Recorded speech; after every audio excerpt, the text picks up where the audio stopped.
Yan, ang frog. Oh, try. Sige, anak ka ng nanay mo. Iiyak na siya. Lilitsunin na ang palaka. I don't know what you did to my frog friends. Oh, friends! Oh my gosh. Joke lang. Joke lang ba? Your friends? Frog? Okay. Na-prank sa na kita. Okay. Na-pranks lang daw. Oh. May prank lang siya.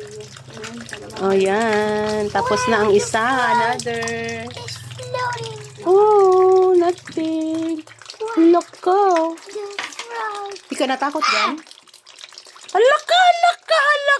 Oh, alalaka. Yung plaka. Kalangoy-langoy. Alaka. Lulutuin para sa adobo. Anong menu ang gagawin mo dyan, Julie? Adobo. Adobong palaka. O, diba? Kasama ng naghihiwa. Naghihiwa ba?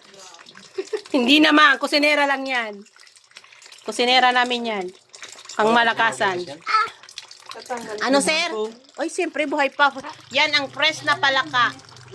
Kailangan tanggalin. Siyempre, kung natouch ko, Ay, tinatanggalan ng laman loob yan? Lahat. Kasi, siyempre. hindi mayaki. Ay, akala ko, kinakain na ganyan yan. Gusto ah. Ah, hindi pala. Tita. Okay. Oh! Papangingay ka na.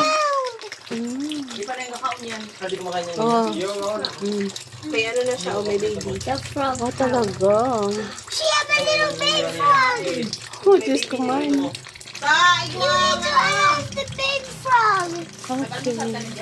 Hello ka. Hello daw, Amara. Hello ka. Ang lalaki nga, oh. Ayan, gumagalaw-galaw pa, oh. Halaka. The frog flower. Oh, yeah.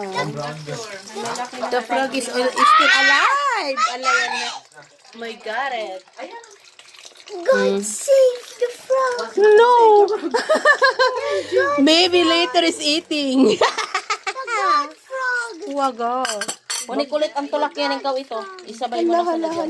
God frog. The God frog. Halaka, takpan mo yan. Ito, lalabas yung frog dyan. Magadan.